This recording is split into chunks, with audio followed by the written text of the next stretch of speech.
Hey everybody, this is Perch. Storytelling in comics, has it changed? Of course. I get this question a decent amount. Can I talk about how stories and other things have shifted over the years? And I think, I've seen a bunch of people. Eric Larson takes a swing at this topic every now and then on his feed, but I don't feel like he ever nails it really either in terms of what's changed. He's looking at it, and maybe correctly so. He's looking at it from an artist perspective, but he also tends to look at it from he's the artist perspective, which isn't necessarily indicative of everything. And there's usually you could find some disagreements, I think, with what he said pretty easily. Doesn't mean he's wrong, but it's when I think about comics and how they've evolved, and I look at the 60s, the 70s, the 80s, the 90s, I guess I look at it a little bit differently than the people who've commented on the past. A lot of people talk about how thought bubbles have kind of vanished in favor of caption boxes, which is true. That has been something that has shifted. They talk about the done in one story, which was a lot more prevalent back in the 60s and 70s, kind of making way for longer form storytelling, which is also true. Again, not exceptions prove the rule, but definitely there was more of a desire to get the comic done in one issue. And a lot of these things are not great mysteries. And this is, I guess, the part where when I see people comment on this, they usually try and draw together kind of big romantic reasons why these things have changed. And it's actually a lot more simple than that. Comics in the 70s, 60s, and 70s that are sold on the newsstand, primarily aimed at a younger audience, there was no guarantee that that audience would come back and buy the next issue. So a lot of comics were done in one in order to tell a complete story, and the thinking at the time was that you could buy the comic and you could get a complete product in your hands, a complete package, and that things like two-part stories or cliffhangers or that kind of stuff would be in many ways disrespectful to the audience that they were selling to. Now, it doesn't mean that they weren't trying to maintain some sense of continuity. They would do callbacks all the time, and in fact, that's probably a big reason why you could see this adventure in issue 220, as kind of a little editor's note. That was your clue to go buy other comics. That was your clue to go check things out. But you didn't have as much accessibility into back issues. You're pretty much buying, you're buying what you're buying. You're buying what's available for you at the newsstand, and you didn't have this collector's mentality, at least as well established. So that's why you had more one-part stories, because they were, every sale was intended to be a complete sale. Obviously, that changed. And I think if you look at the comic industry and you look at DC's implosion in the late 70s, and you look at kind of how some of the storytelling was going on with Wolfman and with Claremont and with others, and kind of what Jim Shooter was trying to push at Marvel at the time, and kind of all these elements really led themselves to, hey, we should do, longer form storytelling. Again, there were definitely cliffhangers and continuing stories in the Avengers and Spider-Man and in Batman, in Legion of Superheroes had these, but it was a little bit more. It was more rare. If you take a really wide view back and you look at comics, how they progressed from the 60s, 70s, 80s, 90s, and you don't look at like year by year, but you look more decade by decade, you do start to see some pretty clear trends of how things shifted and changed. And I think if you look at it through that perspective, what you see is kind of this idea of this mass market product, which is what I'd call kind of the 60s and the 70s, into more of a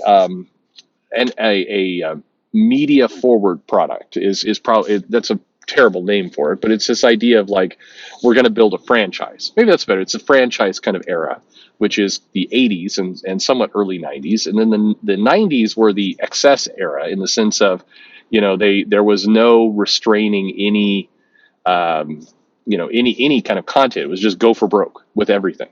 It was, does a glow in the dark cover work? Do 50 of those, kind of that era, which led to ultimately a crash, which led to a recovery, which led to kind of the franchise era part two, which is what you might call the mid 2000s through 2012 or so, where there was this, again, just desire to get comics and make them into a bigger franchise beyond comics. so the movies could really happen, and other pieces like that could take place. That's kind of, I mean, I'm I think everybody can describe this in their own ways, but that's a little bit of what we saw happen. And so the question mark becomes, well, what do we have today?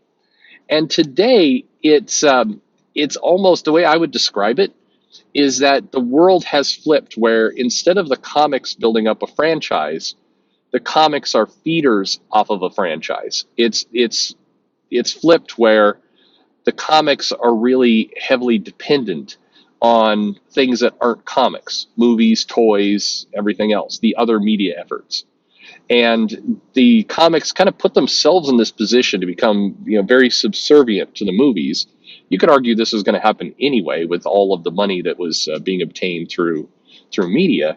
But comics are, I hear this argument, well, the comic books are kept alive in order to build IP that can later be transferred to movies. And I think that that's a very, hopelessly optimistic way of looking at it. I think that the movies have shown pretty clearly at this point that they do not need the IP from comics. They really don't, and that's heartbreaking. Again, take it from a guy who loves comics. I know there's I got into a really fierce argument with a writer over this, and it wasn't. Again, the guy kept thinking like I was trying to take a shot at him. I wasn't. I love the comics. I love the stories. I do wish movies were drawing more from the stories, but I think the movies are showing very clearly that they don't need the comics. They can go off and do their own things. I mean, Black Widow as a movie, as a story, Shang-Chi, what's needed from the comic there? You could say, well, Shang-Chi, the character. Well, sure, yes, we have a character in a costume that looks vaguely-ish like the comic character did at different times, but his backstory, was it really relevant to, like, did the comics feed that much into it? They feed some stuff, but it feels more like Easter egg nods to the comic, as opposed to really building this world and this story in a way that the movies can easily adapt it. A lot of that stuff is over. If you look at Avengers Endgame and Infinity War, I mean, yeah, Thanos did try and collect the Infinity Gems or Infinity Stones in the Infinity Gauntlet so he could wipe out half the universe. That was definitely a core comic idea for sure. But if you look at the way that movie played out, I mean, they invented their own world and conflict and battles and everything else, and it took really well. It made billions of dollars. So if you're Kevin Feige, if you're the movie people, like, I think in many cases you're like, oh, we got it. I mean, we'll continue to borrow from characters. It's like, hey, you got this, you got some, people in here we haven't adapted yet. That's cool. Okay. But I don't think that Feige and the movie people are sitting around with the Marvel Comics every month going, all right, what kind of great ideas are in this pile for us today? Let's, oh my God, did you see this Jeff the Landshark comic? We've got to do Jeff the Landshark. We got to do Jeff the Landshark. I don't know. I may be wrong. I do think that there's some element of character creation, and pitch that gets done that the movies may take a look at and run with. But it definitely feels like, in terms of eras, that the comic books have shifted to being almost licensed products. And if you remember back to when Star Wars, the comic book, came out, the Walt Simonson was doing some cool work. A bunch of cool people were on actually that book. The comic book always felt a little off when Marvel originally did it. And the reason it felt off is that it didn't feel completely free to tell its own story. It felt like, it's sandwiched between Star Wars and Empire Strikes Back, and it seemed really clear in the comic book that, nobody in the comic writer group there, the writer, the artist, nobody was getting information about where the movies were going. So they're just kind of making things up, trying not to break stuff. But it was really clear that, like, if you didn't read any of that stuff, I mean, it didn't matter, because the movie comes out. It's like, and here is the new, the order of what's going on, and then the comic book would race to kind of catch up to it. But I mean, again, I remember reading those comics, and they had some stuff going with Han Solo, and then Empire Strikes Back comes out, and it's like, all right, well, he's in carbonite now, so so put those ideas on hold. and we move on. But the comic book felt like a licensed product. It felt like, which it was. It felt like something that was, pretty subservient to the movies, and that it would take its cues and just try and make the money it could off of that.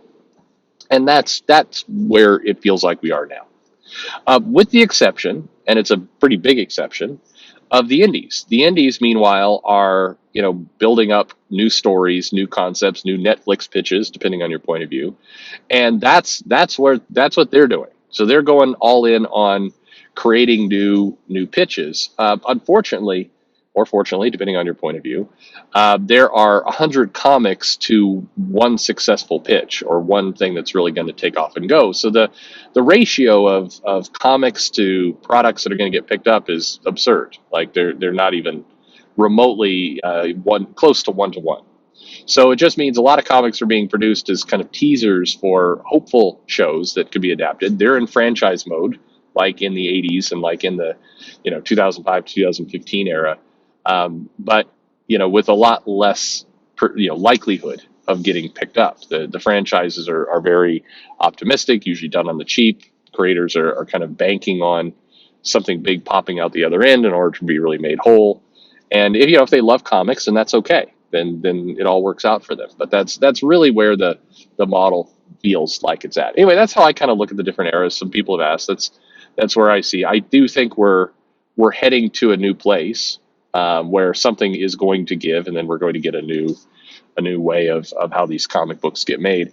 I mean, I think that at some point Marvel and DC has to evolve beyond we're just kind of treating ourselves like licensable products, and we'll kind of adapt as the movies adapt. I think that whole mentality has to shift. But we'll see how that goes and how it works out. Anyway, let me know your thoughts on comics and the eras. Do I have it right? Do I have it wrong? A lot of subjection here to what I'm saying, so interested to get your take on it. And thanks for listening.